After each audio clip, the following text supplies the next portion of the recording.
Last week, the Heart of Windsor had the opportunity to interview local Indigenous writer D.A. Lockhart. He shared with us the passion of his work and who he hopes to educate with his words. My goal really, especially when I talk to some other local Indigenous peoples in the area, is to not necessarily rehash what we may have lost, but to illustrate that we're still here and we're still a very vibrant part of the city and the land that we're on. So what I hope to give back, and I can't speak for everybody, I can't speak for all the nations, because there's in this area alone there's 4 or 5 nations of people that are represented, if not much more than that. I hope I'm giving them I'm creating a space for them to speak out more in sort of the greater Windsor-Essex community. We've notoriously been sort of underrepresented. That goes all the way back to when the cities were founded. The fact that we lost the Wyandotte Nation, the Anderton Reservation was completely sold off for enfranchisement. And we sort of had to, there's over 8,000 of us that are registered status treaty Indians living in this area. And I feel like their voice is missing. We don't see a flag for the Three Nations, the Three Fires Confederacy, flying at City Hall. There's really not a whole lot of understanding of what goes on.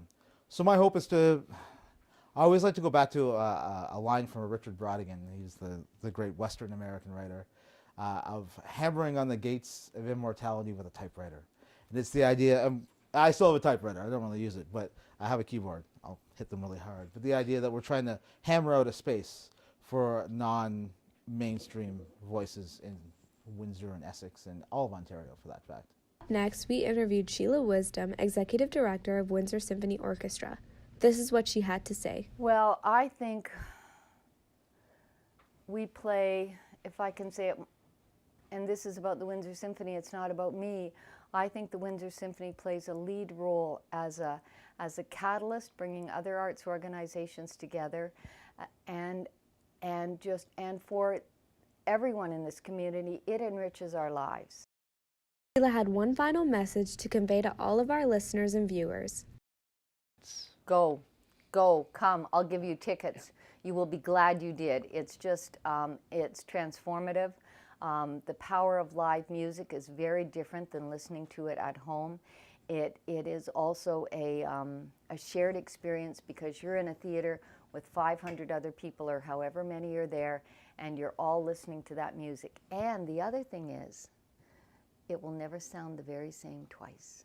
So what happens that night is magical, and what happens the next night is magical, but perhaps in a different way. Be sure to check out the Windsor Symphony Orchestras and all of their latest shows. Gabrielle Rohit, The Heart of Windsor.